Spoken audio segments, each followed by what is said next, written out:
I think I'm just going to make this more of a Dustin podcast. CEO and founder of Co-Cine. And yeah, I really wanted to share a little bit about my journey, about why Co-Cine, how we're actually going to lead the company, and how we're going to actually make change, what we're doing now. I think I'm going to stick to what we're doing now. I'm going to leave like the vision for when we actually do it, and speak a little bit about my past, about what we're doing presently as a company. Me personally, I was an aerospace engineer, went to school, University of Michigan, worked for Raytheon as an engineer for 5.5 years, took the leap, had a couple startups, had some success, became a freelance videographer, documenting music artists. And I feel like that was such a pivotal moment in time.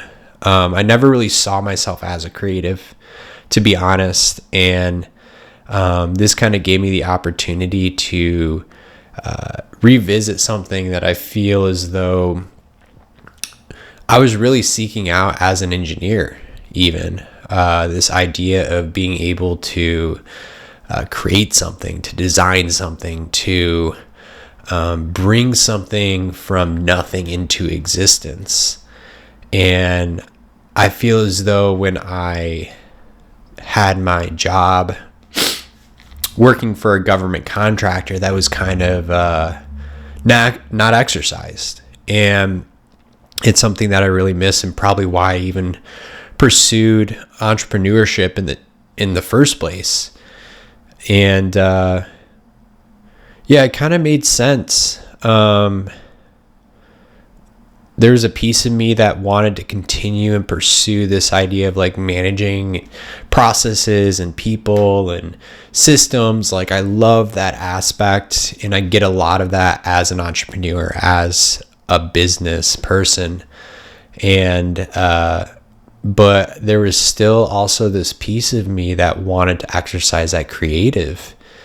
And when I made the leap, I had no intention of becoming a filmmaker, a videographer, anything. Like I basically just made the leap. Initially was gonna think about like managing my friend as a music artist and help him out with what his project that he was doing at the time. And it just turned into me capturing video and photos and exploring this new area that I had never experienced before. I had taken pictures in the past, but honestly, like I was the kind of person that when I was someplace, I was present. Like I wasn't worried about being on my phone or capturing, whatever it was in front of me. Like I was just focused on being around the people, and just being present. And I'm still like a big proponent of that. But one of the things that I learned through filmmaking, and just like documentary filmmaking especially, is just like you kind of become, or at least for me, become a part of something bigger when you're present and capturing something in front of you. It's just like it kind of triggers something that's more intentional, because you're so focused on the frame. And that's something for me that was new, because I had always been someone that had a huge imagination. I was like living in different worlds and books, and sort of had this like wide span and expanse of, the way that my brain worked, is because I saw systems. I saw like how small pieces like all came together. So for me, like I'm a visions person. Like I see the bigger picture. And here was an opportunity for me to actually gain a little bit of intimacy of the moment in front of me, because it condenses it into this tiny frame. And it just opened my eyes to something about the world that I'd never experienced before.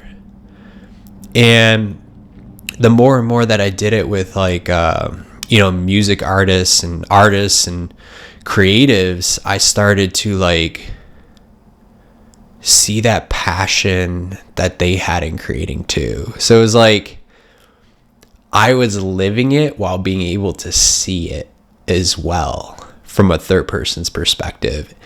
And I think it just like created this connection that I feel like we miss a lot because we're so busy being in it, that we don't always realize just how passionate and how drawn we are to creating. And it really changed my perspective on the world in general, like the way that I saw light, the way that I saw, colors, the way that I saw movement and composition. And it just provided this different world that I feel like I'd been missing my entire life. And I think it's something that isn't really constrained to me either. And that's part of why I'm even wanting to do this, is I feel as though like when I was witnessing creatives or just everyday people and capturing those moments and having like those glimpses of love that existed in those moments, like that's what honestly gave me hope. Like I honestly believe that if it wasn't for that, I would have lost hope long ago that love still existed in this world. And it's something that I had always sort of known was there as a kid even, but as an adult you kind of become dull to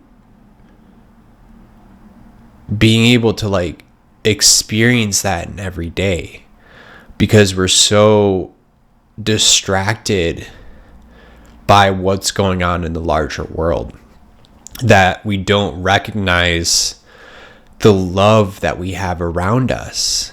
And not only that, but like the significance of what that can actually do to make an impact. And if we're actually being real, that's really where our strongest influence is anyway.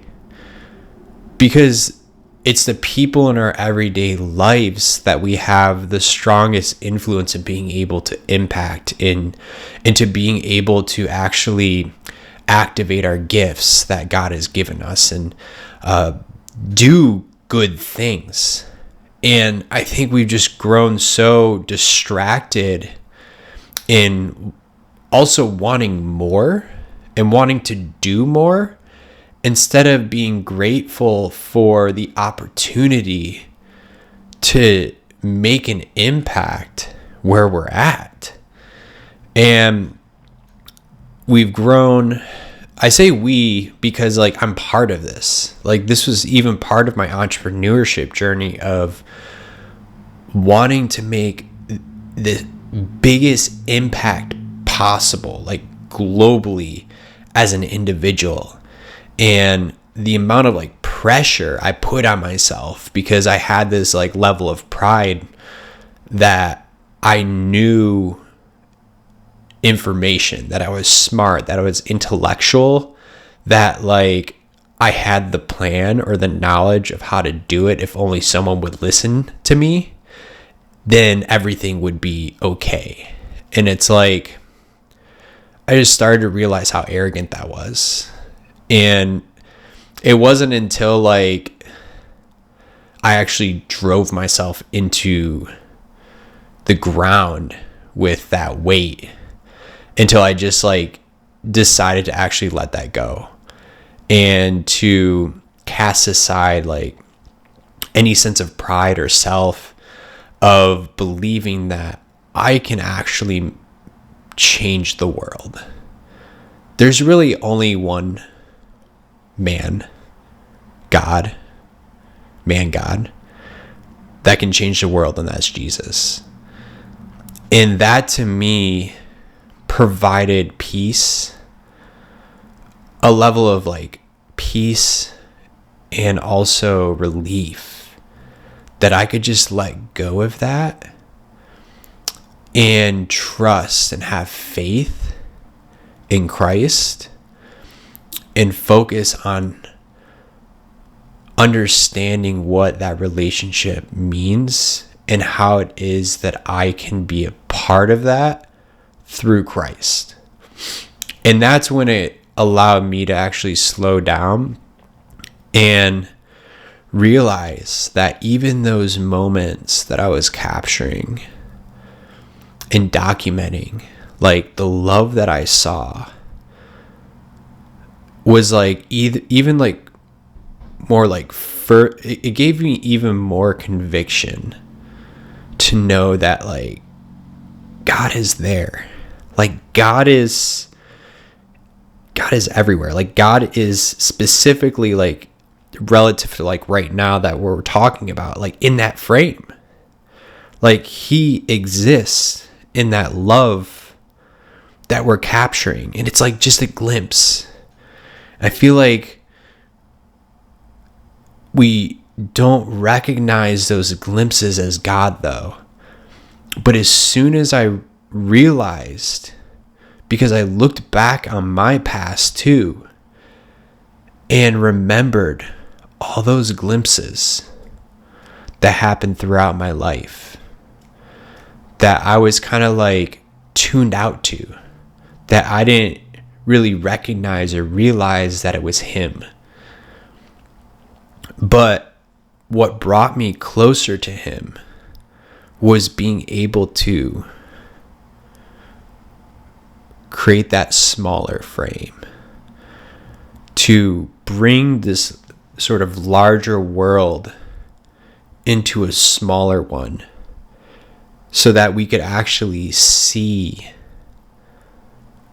and catch those glimpses more and more and more, to remind us that we actually have love around us, that even if it's not currently in the people around us, it's in existence, it's in nature, it's in light. Like God created light. It's everywhere. And if we can just start there, if we can just start with those little glimpses, I feel like it will help us to recognize that there's more and more and more around us, and that we can just start with where we're at, that we can see through the lens of a camera and focus more on what we have. And if you get millions of people to do that, it's those little millions added up that make the global impact. It's not one person. It's not just me. But it requires that love. And that's why I'm so focused too on our company really being centered around this godly love of patience, of kindness, of no records of wrong, of no boastfulness, of literally just accepting of and giving glory to God in the presence of it, because it isn't us. It isn't us. It's through us. It's through the people. It's through God's creation. But he is the one who is present. And I think if we get closer to that through the frame, and we get closer to him, the more that the world will sort of fall into place.